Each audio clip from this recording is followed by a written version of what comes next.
Hello guys, আমি আসছিলাম বুড়েতে চেয়ারম্যানের সাথে দেখা করার জন্য, কিন্তু বুড়েত আসে না এখনও।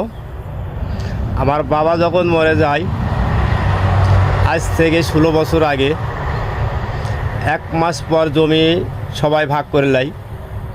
3 বোনে, 2 ভাইয়ে আর মায়ে, সবাই যার মনে তাই জমি যখন ভাগ করে নেওয়া হয়ে যায়, 1 মাস পর আমার কাছে জমি বিক্রি করে আমার ছোট ভাই। এরকম মোটা একটা গাছ ছিল, সেই জমি আমি স্টে করে 8 বছর পার হয়ে যায়। সেই গাছের দাবি নিয়ে মায়ে কেস করছে, আমার স্বামীর হাতের গাছ নাকি। তো দেখা যাক বুধবারে কেসের তারিখ আছে, এই তারিখে কী রায় দেয়।